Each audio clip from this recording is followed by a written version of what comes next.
One of the interesting things I find about Jesus and his ministry here on earth, he didn't seem to spend too much time condemning people, especially, the lost people, those that, weren't following him already.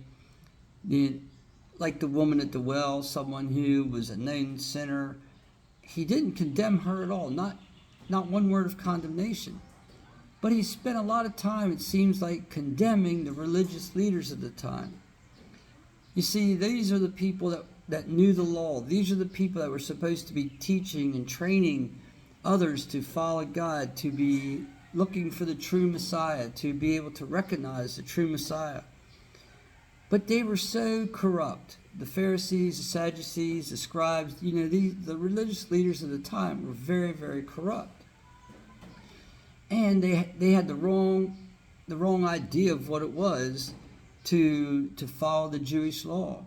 They were so interested in the letter of the law, but they were not interested in the spirit of the law. They were interested in what people saw. They didn't care about, the real true thoughts behind that.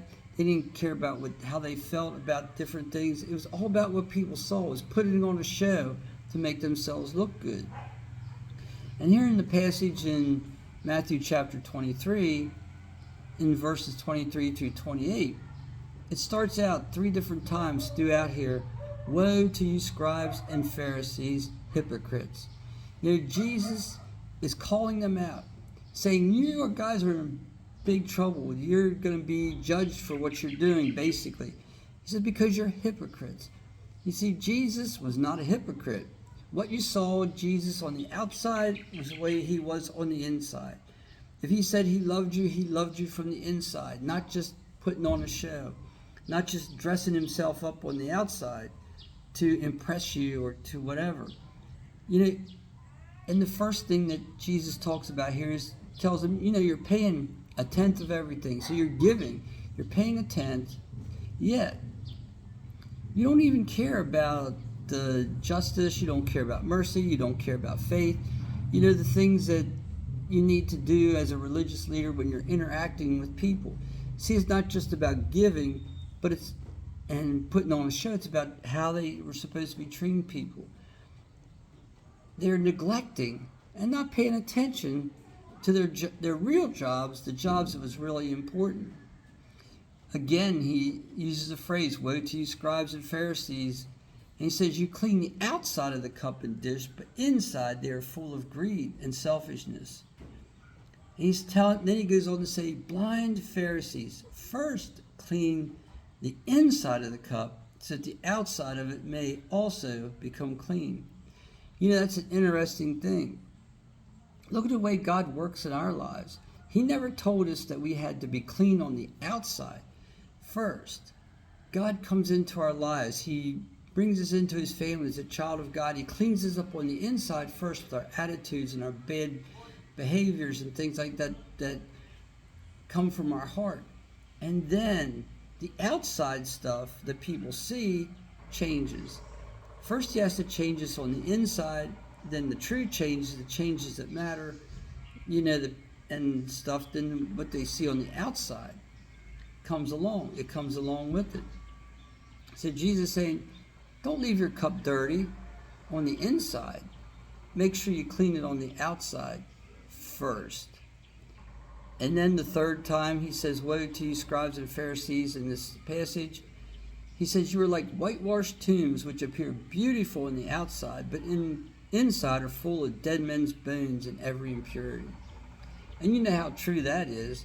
If you go into a cemetery, they have the tombs or the mausoleums, that are above ground, different places. And they always have them, they're always nice. They got marble and fancy, scrollings and things like that. But on the inside, what's in there? What does death bring? What does a decaying body bring? It's dead man bones and all kinds of impurities. They would have understood this because they, as a religious leader, a good Jew is not allowed to touch a dead body or anything like that because it would make them unclean. So this is really a vivid, explanation here of what was going on. And he goes on, in the same way on the outside you seem righteous to people, but inside you're full of hypocrisy and lawlessness. Again, your inside should match your outside. The way you think in your heart, the way you really feel about people and things should be the same as what you say. Now that doesn't mean that when people are doing wrong or whatever, you don't agree with that or whatever. But you should try to see people the way that God sees people. And if he loves a person, you should love that person. Allow God to deal with the judgment and the things that go along with it. But if our inside and outside don't match, it becomes a big problem. First of all, people are going to sense this or see it. They'll see what you're doing on the outside, but then they'll also see how you really treat people. Because somehow, what's in your heart is going to come out. And people are going to see that. People are going to sense that, even if you're not doing it right in front of them. And sometimes you're going to treat people differently when you're in this group of people than when you're, say, in church with your religious friends. You do act one way, but then when you go to another place, you act a different way. One time I remember when, I had smaller children. We went on vacation, and I liked to go on vacation. I got away from the hassles of my work, I was a farmer, and the stress and strain of that. And when we came home, we were coming in the driveway, and I forget what I said or did, and my oldest son Brandon said to me, "Vacation Steve is gone and work Steve is back." And that hit me, because I was different. I wasn't the same in both places. He could tell that I was more tense. I was acted different, treated them different, obviously. So we have to be careful of these things. This is not the way that it should be. And so we need to go to God. We need to ask God to show us, is there any evil or wickedness in our heart that needs to be changed? We all do it at times. I've been guilty of it for sure, many, many times. Still am, I believe. So God always has to check us. We always have to be asking God to check us. So I would encourage you to not be a Pharisee. Don't be a Pharisee. Change your life. Get close to God. Exhibit Jesus in everything you do on the outside, of course, but also exhibit Jesus on the inside. Be pure and clean inside and out.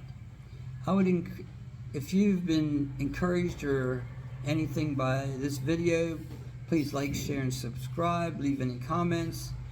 And may God always bless you.